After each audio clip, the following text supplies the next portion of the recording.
Azi am pentru voi niște foi fragede cu miere, ideale pentru prăjituri, care se pregătesc într-un mod foarte ușor și rapid. Rămâneți până la final pentru a vedea rețeta pas cu pas.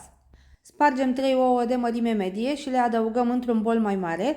Peste ele punem și un praf de sare, după care le vom bate cu telul pentru a le omogeniza, doar câteva secunde, după care adăugăm 6 linguri foarte pline de zahăr sau 100 de grame, amestecăm cu telul pentru a-l încorpora, după care adăugăm 10 linguri de lapte sau 100 de mililitri, continuăm să batem cu telul, în așa fel zahărul se va dizolva complet.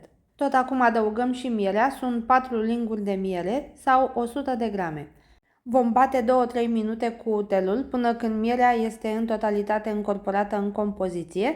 Dacă este o miere curată de albine, aceasta se va dizolva un pic mai greu. Adăugăm și esența de vanilie, o linguriță, iar dacă vă place puteți să puneți și coaja rasă de la o lămâie. După ce am încorporat și aromele, adăugăm uleiul, sunt 150 de ml sau 15 linguri. Continuăm să batem cu telul până când uleiul va fi foarte bine încorporat în compoziție. Va dura aproximativ 2 minute.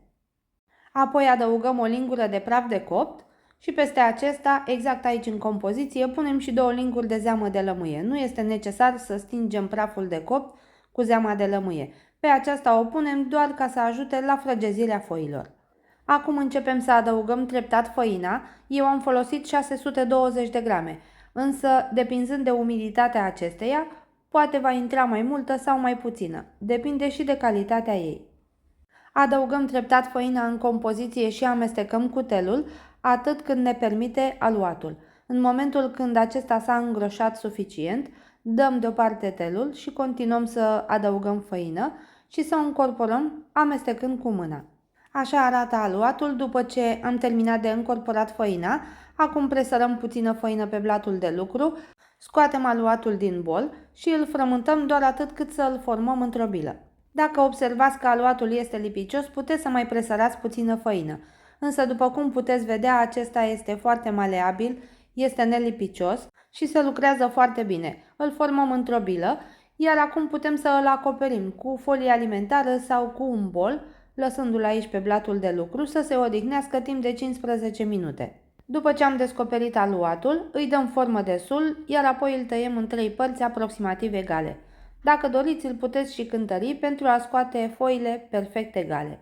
Dăm deoparte 2 dintre bucățile de aluat și oprim una pe masă pentru a începe să întindem prima foaie. Cele 2 bucăți de aluat pe care le-am pus deoparte le acoperim cu folie alimentară pentru a nu se usca la suprafață.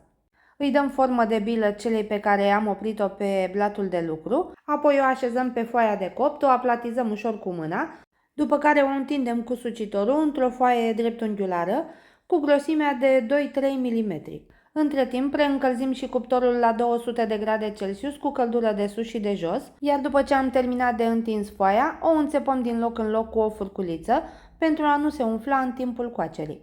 Introducem foarte ușor tava pe dedesubtul foii, o așezăm foarte bine în interior și o punem la cuptor pentru aproximativ 15 minute sau până când se vede ușor rumenă. O scoatem cu tot cu hârtia de copt pe blatul de lucru și o lăsăm să se răcească complet. Facem același lucru și cu celelalte 2 foi.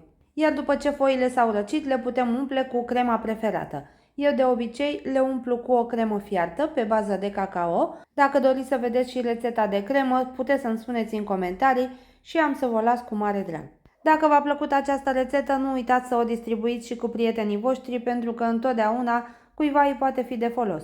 Eu vă mulțumesc pentru vizionare și ne vedem la videoclipul următor. Numai bine tuturor!